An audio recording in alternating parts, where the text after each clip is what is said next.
नमस्कार। 1947 का भारत विभाजन एक ऐसा ऐतिहासिक तूफान जिसने रातों रात लाखों जिंदगियां बदल कर रख दी।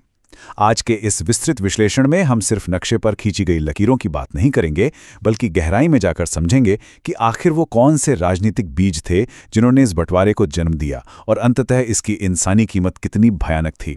तो चलिए बिना देर किए इस महत्वपूर्ण विषय को डिकोड करते हैं। इस चर्चा के दौरान हम घटनाओं की पूरी क्रोनोलॉजी को समझेंगे। हम शुरुआत करेंगे बंटवारे की पृष्ठभूमि और टू नेशन थ्योरी से, फिर बात करेंगे माउंटबेटन प्लान और भौगोलिक विभाजन की, और अंत में उस दर्दनाक मानवीय त्रासदी और महिलाओं के पुनर्वास तक पहुंचेंगे। तो शुरुआत करते हैं हमारे पहले हिस्से से, विभाजन की पृष्ठभूमि, यानी वो बीज जिनसे नफरत की ये फसल उगी।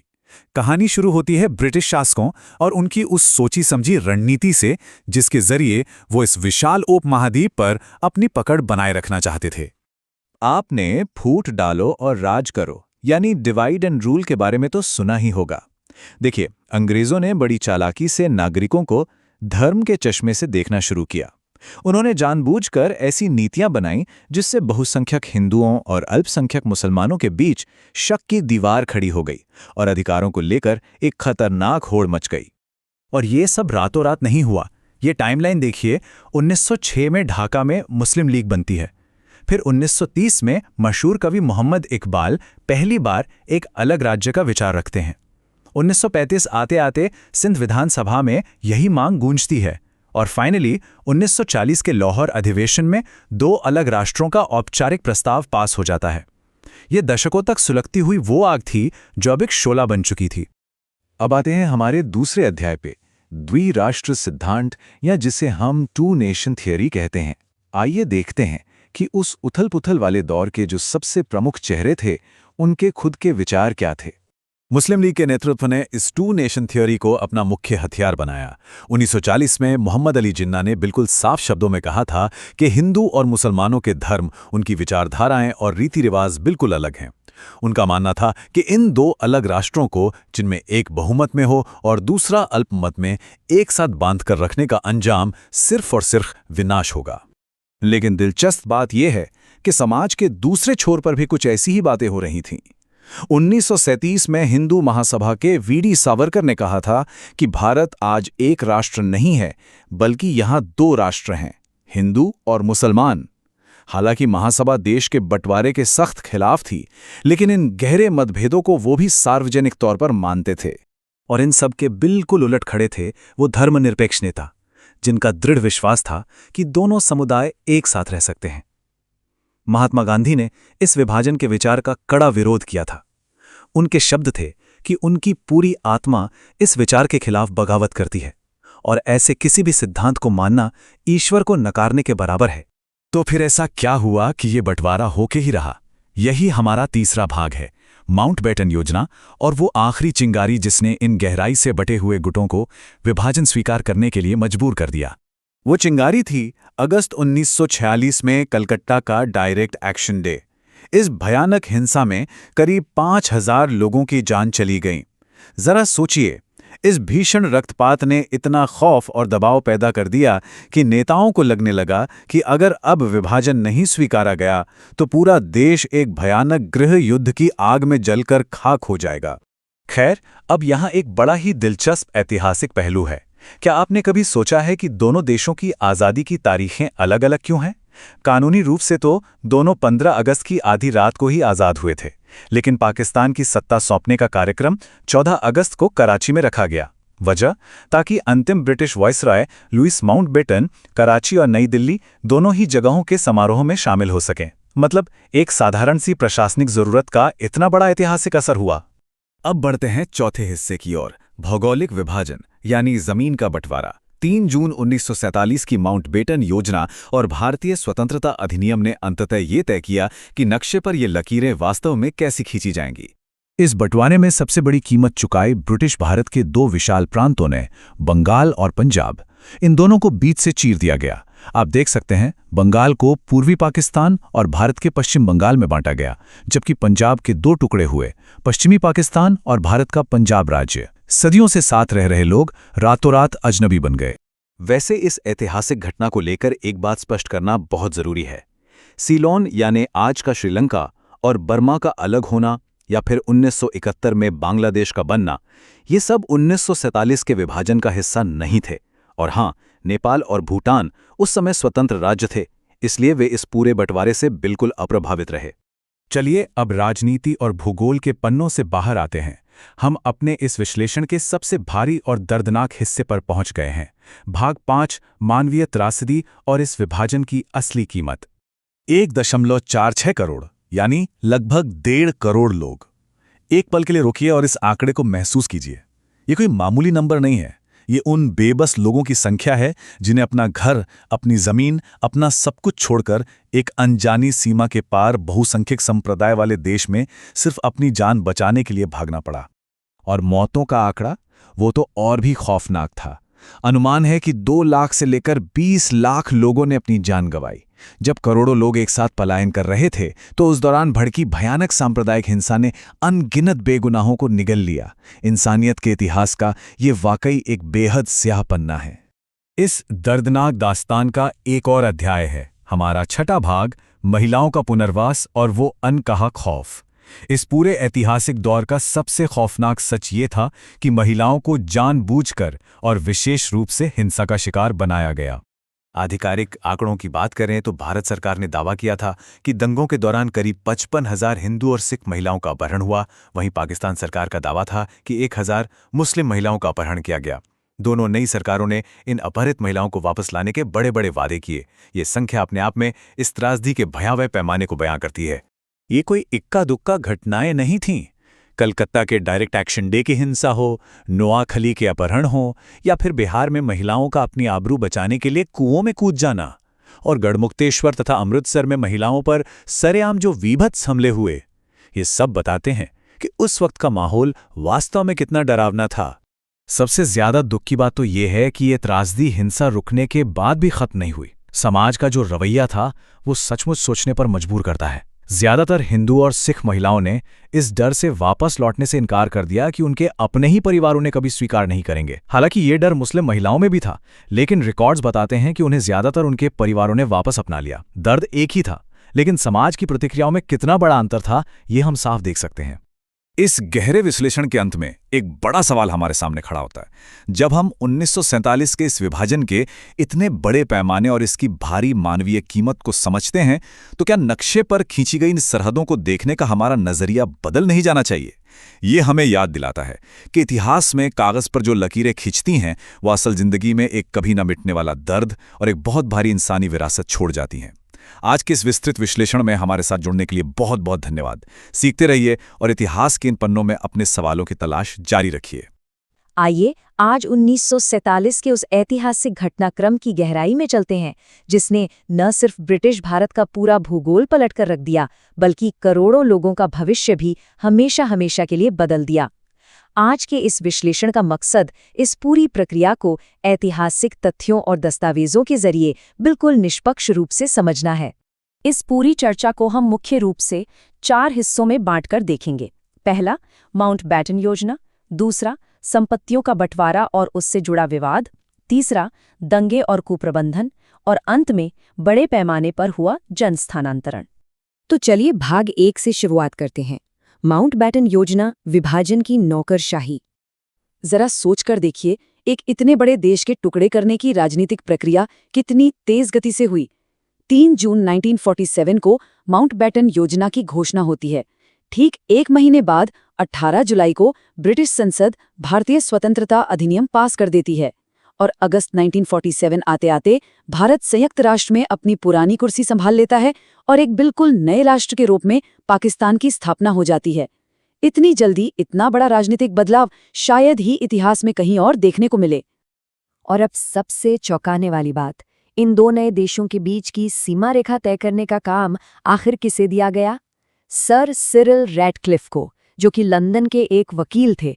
उनके फॉर्मूले के हिसाब से जहां हिंदू आबादी ज्यादा थी वो हिस्से भारत को मिले और जहां मुस्लिम आबादी ज्यादा थी वो पाकिस्तान को। मतलब करोड़ों लोगों की किस्मत का फैसला विदेशी फाइलों पर लंदन में बैठे एक वकील की कलम से हो रहा था। बात सिर्फ एक लाइन खींचने पर ही खत्म नहीं हुई थी। जरा इस नंबर को देखिए, 565। ये उन रियासतों की संख्या है जिन्हें ये चुनना था कि उन्हें भारत में शामिल होना है या पाकिस्तान में। ज्यादातर ने तो अपने यहाँ के बहुमत धर्म के हिसाब से ही फैसला कर लिया, लेकिन कई जगह जहाँ राजा की पसंद और जनता के धर्म में फर्क था, वहाँ एकीकरण को लेकर भारी विवाद और टकराव की स्थिति पैदा हो गई। भाग 2, संपत्ति का बंटवारा, आर्थिक और राजनीतिक प्रभाव। जमीन बंट गई, लेकिन संपत्तियों के बंटवारे का एक बहुत बड़ा मसला अभी बाकी था। संपत्तियों को बांटने की ये प्रक्रिया काफी उलझती चली गई। इसी बीच 22 अक्टूबर 1947 को पाकिस्तान ने कश्मीर पर हमला कर दिया। अब देखिए, माउंटबैटन ने पहले ही भारत सरकार को सलाह दी थी कि वो पाकिस्तान को 55 करोड़ रुपए दे दे, लेकिन कश्मीर युद्ध की वजह से भारत की कैबिनेट ने इस भुगतान को टालने का फैसला किया। इस पर महात्मा गांधी ने भारत सरकार पर दबाव डाला और आमरण अनशन शुरू कर दिया ताकि वो पैसा पाकिस्तान को जल्द भेज दिया जाए। आखिरकार दबाव में आकर सरकार को वो 55 करोड़ रुपए जारी करने ही पड़े। इस एक वित्तीय फैसले का असर कितना गहरा हुआ, ये ऐतिहासिक दस्तावेजों से साफ पता चलता है। हमारे सामने दो बिल्कुल अलग नजरिए हैं। गांधीवादियों का मानना था कि इतने तनाव के बावजूद गांधी जी की ये मांग उनकी उदारता और प्राणी मात्र के प्रति समान व्यवहार को दिखाती है। वहीं दूसरी तरफ नाथूराम गोडसे और उनके समर्थकों ने इसे पूरी तरह से देश हित के खिलाफ माना। गोडसे ने तो इस 55 करोड़ रुपए वाले फैसले को ही महात्मा गांधी की हत्या का एक बड़ा कारण बताया था। इतिहास हमें ये दोनों ही पक्ष बिना किसी मिलावट के दिखाता है, जिससे उस वक्त का चरम राजनीतिक ध्रुवीकरण समझ आता है। भाग 3, दंगे और कुप्रबंधन, मानवीय कीमत। अब सवाल ये उठता है कि इन सभी बड़े राजनीतिक फैसलों का जमीनी स्तर पर आम जनता पर क्या असर हुआ। बहुत से इतिहासकारों और आलोचकों का साफ तौर पर यह कहना है कि ये जो जल्दबाजी में सत्ता दी गई और लीडरशिप की जो अदूरदर्शिता थी, उसी की वजह से इतना खून खराबा हुआ ये था कि आज़ादी की घोषणा पहले हो गई और बॉर्डर की लाइनें बाद में बताई गई। नई सरकारों को अंदाजा ही नहीं था कि इतने सारे लोग सीमा पार करेंगे और उनके पास इस हिंसा को रोकने का कोई भी जरूरी इंतजाम नहीं था। और इसी प्रशासनिक नाकामी का नतीजा थी ये खौफनाक संख्या।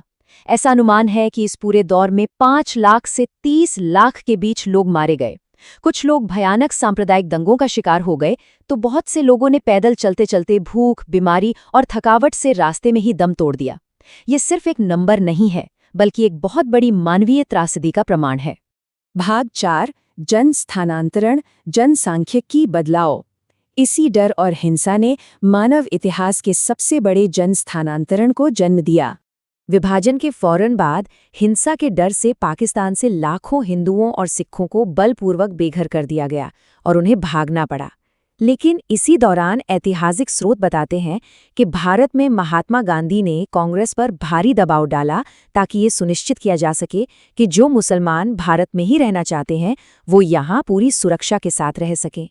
अगर हम 1951 के जनगणना के आंकड़ों पर गौर करें तो एक बहुत ही हैरान करने वाली बात सामने आती है। कुल मिलाकर लगभग 1.45 करोड़ लोगों ने बॉर्डर पार किया।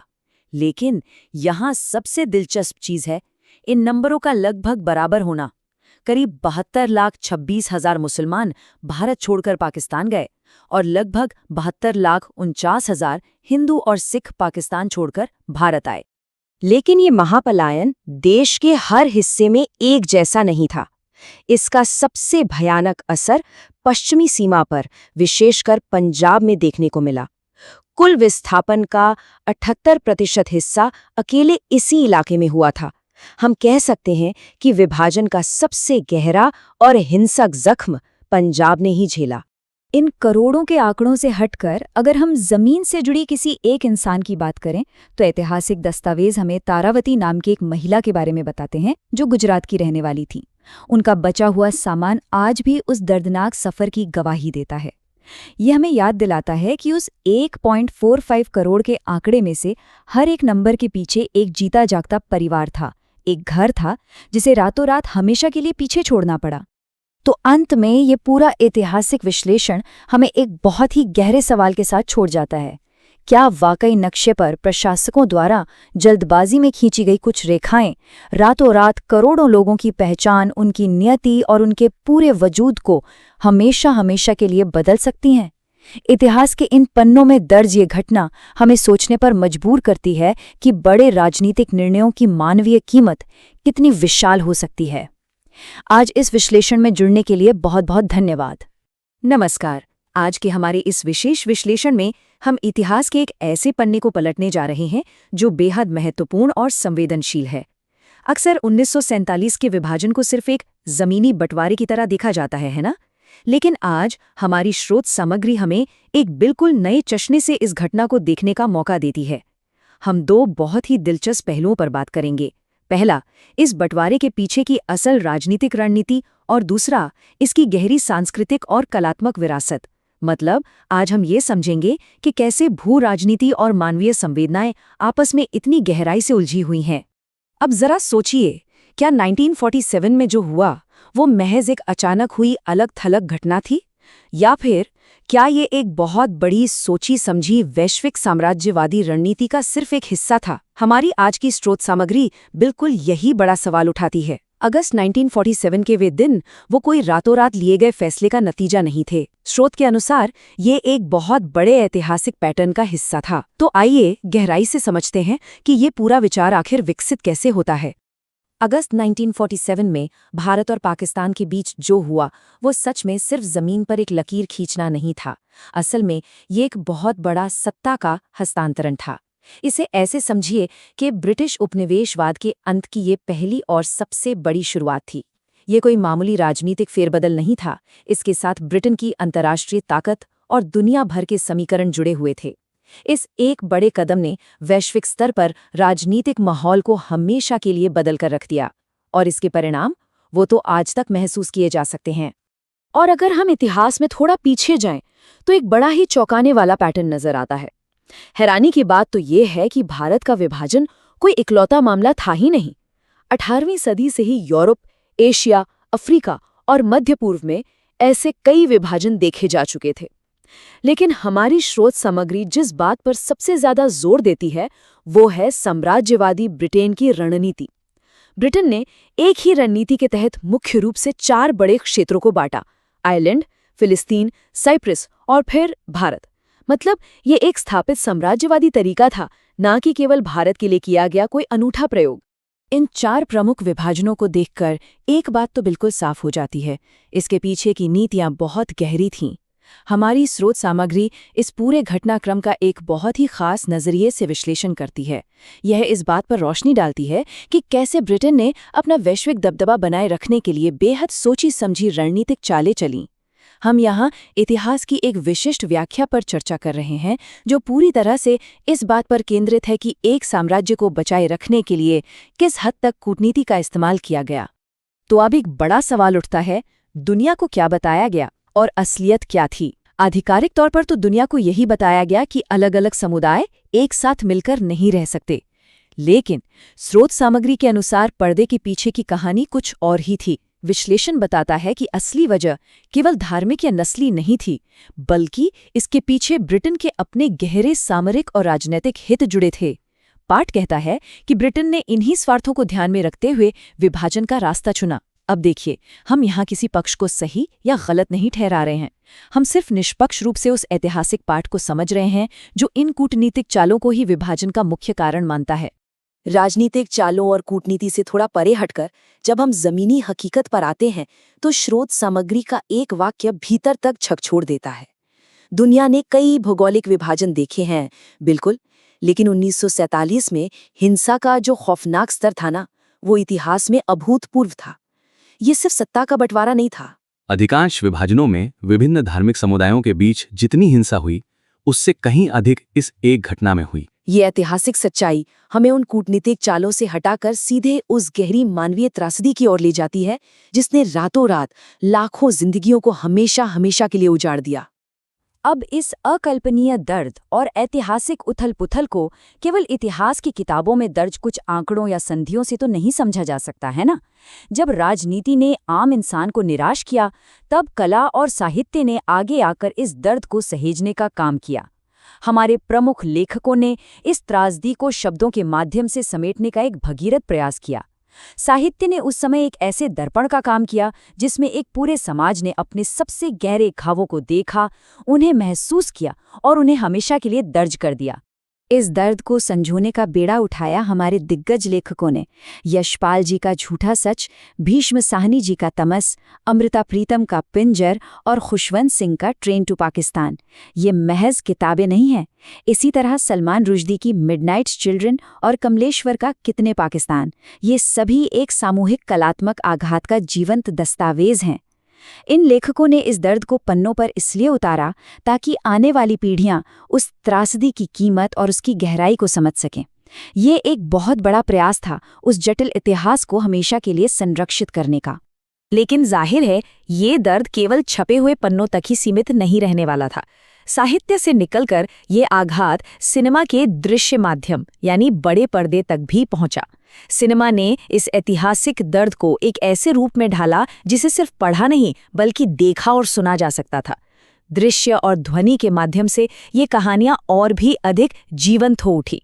बड़े पर्दे ने इन आख्यानों को एक विशाल दर्शक वर्ग तक पहुंचाया ताकि ये सुनिश्चित हो सके कि ये दर्द कभी भुलाया ना जाए। यही साहित्यिक दर्द जब पहले पर्दे पर उतरा तो इसने और भी व्यापक रूप ले लिया। चाहे वो पिंजर का मार्मिक फिल्म रूपांतरण हो, दूरदर्शन पर प्रसारित हुआ वो बहुचर्चित तमस हो, या फिर गरम हवा, दीपा मेहता की अर्थ, कमल हासन की हे राम और गदर एक प्रेम कथा जैसी फिल्में। इन सभी सिनेमाई कृतियों ने भारत के विभाजन को पूरी संवेदनशीलता के साथ अपने केंद्र में रखा। सिनेमा ने हमारे इस विभाजित अतीत को एक दृश्य स्मृति के रूप में हमेशा के लिए सहेज लिया है। ये फिल्में इतिहास के एक बेहद महत्वपूर्ण रिकॉर्ड की तरह काम करती हैं, जो हमें बार बार उस दौर की याद दिलाती हैं। आज की हमारी इस चर्चा के अंत में एक बड़ा और गहरा सवाल हमारे सामने खड़ा होता है। अतीत के वे कठोर राजनीतिक फैसले, वे साम्राज्यवादी रणनीतियां जो कभी बंद कमरों में तय की गई थीं, उन्हें आज हम अपनी कला और सिनेमा के माध्यम से कैसे देखते और समझते हैं? देखिए, इतिहास सिर्फ संधियों के कागजों और सत्ताओं के हस्तांतरण में दफन नहीं होता। वो उन कहानियों में जिंदा रहता है जो हम आज भी एक दूसरे को सुनाते हैं। तो अगली बार जब भी विभाजन से जुड़ी कोई कहानी सामने आए या कोई फिल्म देखी जाए तो यह सवाल जरूर उठना चाहिए कि हम आज भी उस जटिल इतिहास का कितना बड़ा हिस्सा अपने भीतर ढो रहे हैं। ये चर्चा निश्चित रूप से इस विषय को और गहराई से जानने और समझने की एक बड़ी उत्सुकता जगाती है।